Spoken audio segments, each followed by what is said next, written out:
Doctor Bhimrao Ramji Ambedkar का जीवन किसी साधारण मनुष्य की कहानी नहीं, बल्कि संघर्ष, स्वाभिमान और परिवर्तन की एक ऐसी ज्वाला है जिसने पूरे भारत का भाग्य बदल दिया। उनका जन्म 14 अप्रैल 1891 को मध्य प्रदेश के महू, अब डॉक्टर आम्बेडकर नगर में हुआ। उनके पिता रामजी मालोजी सकपाल ब्रिटिश भारतीय सेना में सूबेदार थे और मां भीमाबाई एक धर्मपरायण और धैर्यवान महिला थीं। परिवार में अनुशासन और शिक्षा का वातावरण था, पर समाज में व्याप्त जातिगत भेदभाव ने छोटे भीमराव के जीवन को बचपन से ही कठिन बना दिया। स्कूल में उन्हें अलग बैठाया जाता था। वे प्यासे रहते थे क्योंकि कोई उन्हें पानी छूने नहीं देता था। शिक्षक उन्हें कम महत्व देते थे। सहपाठी उनसे दूरी बनाकर रखते थे। एक मासूम बालक के लिए यह सब अत्यंत पीड़ादायक था, पर भीमराव ने इन परिस्थितियों को अपनी कमजोरी नहीं बनने दिया। वे समझ चुके थे कि शिक्षा ही वह शक्ति है जो उन्हें और उनके जैसे लाखों लोगों को सम्मान दिला सकती है। कहा जाता है कि एक बार स्कूल में उन्हें ब्लैक बोर्ड के पास जाने की अनुमति नहीं दी गई, क्योंकि यह ऊंची जाति के बच्चों के लिए आरक्षित था। उस दिन छोटे भीमराव ने मन ही मन प्रण लिया कि वे एक ऐसा समाज बनाएंगे जहां किसी बच्चे को केवल जन्म के कारण अपमानित न होना पड़े। यही संकल्प आगे चलकर उनके पूरे जीवन का मार्गदर्शक बना। उन्होंने अपनी प्रारंभिक शिक्षा सतारा और फिर बम्बई, अब मुंबई में प्राप्त की। कठिन परिस्थितियों के बावजूद वे पढ़ाई में अत्यंत मेधावी थे। 1907 में उन्होंने मैट्रिक की परीक्षा उत्तीर्ण की, जो उस समय उनके समाज के लिए एक बड़ी उपलब्धि थी। उनके इस सफलता ने यह सिद्ध कर दिया कि अवसर मिलने पर कोई भी व्यक्ति आगे बढ़ सकता है। उच्च शिक्षा के लिए उन्हें बड़ौदा राज्य के महाराजा सयाजीराव गायकवाड़ तृतीय की छात्रवृत्ति मिली। यह उनके जीवन का एक महत्वपूर्ण मोड़ था। 1913 में वे अमेरिका के कोलंबिया विश्वविद्यालय पहुंचे। वहां उन्होंने अर्थशास्त्र, राजनीति और समाजशास्त्र का गहन अध्ययन किया। विदेशी भूमि पर उन्हें पहली बार वह सम्मान मिला जो अपने देश में उनसे छीन लिया गया था। वहां के वातावरण ने उनके विचारों को और व्यापक बनाया। कोलंबिया विश्वविद्यालय में उन्होंने एंशिएंट इंडियन कॉमर्स और नेशनल डिविडेंड ऑफ इंडिया जैसे विषयों पर शोध किया। वे समझ चुके थे कि भारत की सामाजिक समस्या केवल धार्मिक नहीं, बल्कि आर्थिक और राजनीतिक भी है। शिक्षा ने उनके भीतर एक क्रांतिकारी चिंतक को जन्म दिया। अमेरिका के बाद वे इंग्लैंड गए और लंदन स्कूल ऑफ इकोनॉमिक्स में अध्ययन किया। साथ ही उन्होंने ग्रेज इन से कानून की पढ़ाई भी की। उन्होंने अर्थशास्त्र में डॉक्टरेट प्राप्त की और बैरिस्टर बने।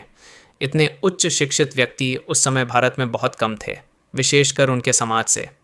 भारत लौटने पर उन्हें फिर वही सामाजिक भेदभाव झेलना पड़ा। बड़ौदा में नौकरी के दौरान उन्हें रहने के लिए घर नहीं मिला, क्योंकि कोई उन्हें किराए पर कमरा देने को तैयार नहीं था। यह अनुभव उनके लिए अत्यंत पीड़ादायक था। उन्होंने महसूस किया कि केवल व्यक्तिगत सफलता पर्याप्त नहीं, जब तक समाज में समानता स्थापित न हो। उन्होंने मूक नायक नामक पत्रिका की स्थापना की, जिसके माध्यम से उन्होंने दलित समाज की आवाज़ को बुलंद किया।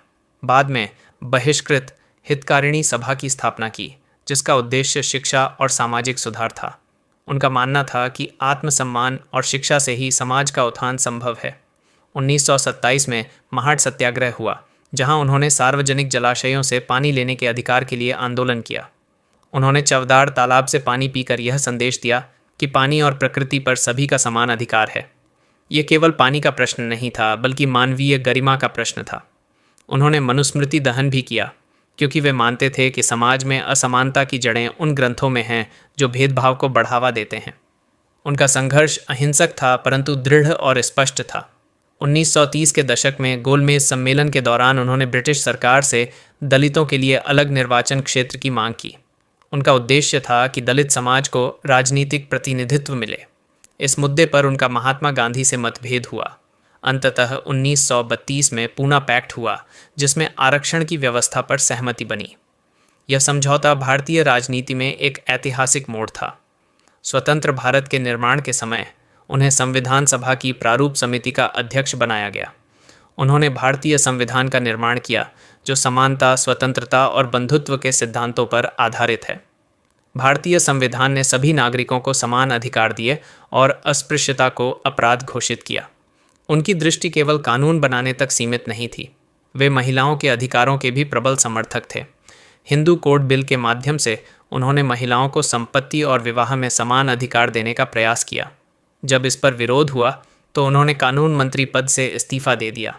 यह त्याग उनके सिद्धांतों के प्रति उनकी निष्ठा का प्रमाण था। डॉक्टर आम्बेडकर का जीवन निरंतर संघर्ष और आत्मसम्मान की कहानी है।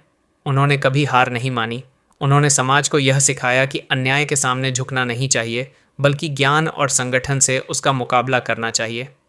1956 में उन्होंने बौद्ध धर्म स्वीकार किया और लाखों अनुयायियों के साथ धर्मांतरण किया।